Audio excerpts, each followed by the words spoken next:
ಈ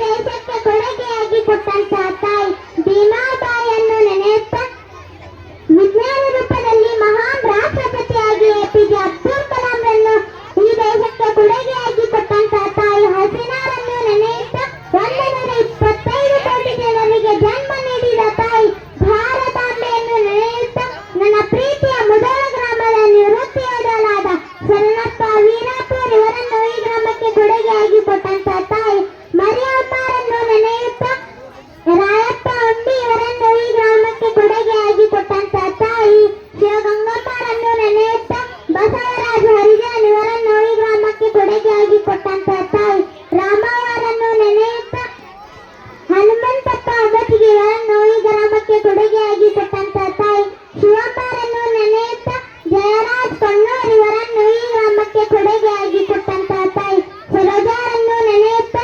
ರೇವಣಸಿದ್ದಪ್ಪ ಸಜ್ಜನ್ ಇವರನ್ನು ಈ ಗ್ರಾಮಕ್ಕೆ ಕೊಡುಗೆಯಾಗಿ ಕೊಟ್ಟಂತಹ ತಾಯಿ ಮಾದೇವರನ್ನು ನೆನೆಯುತ್ತಾ ಸಿದ್ದಪ್ಪ ಅಡುಗೋಡಿ ಇವರನ್ನು ಈ ಗ್ರಾಮಕ್ಕೆ ಕೊಡುಗೆಯಾಗಿ ಕೊಟ್ಟಂತಹ ತಾಯಿ ಬಸಮ್ಮರನ್ನು ನೆನೆಯುತ್ತಾ ಈ ಎಲ್ಲಾ ತಾಯಂದರಿಗೆ ಜೋರಾದ ಚಪ್ಪಾಳ ಹಾಕಬೇಕು ಅಂತ ಹೇಳ್ತು.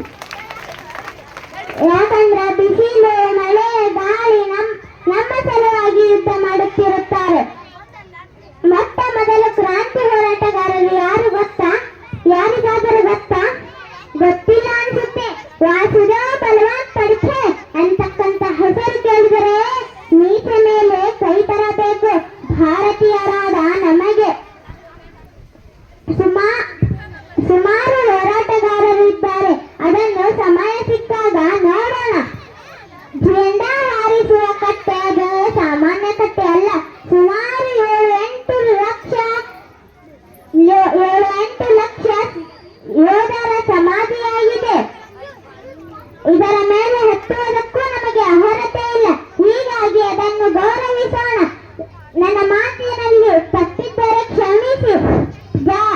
ನನ್ನ ಮಾತಿನಲ್ಲಿ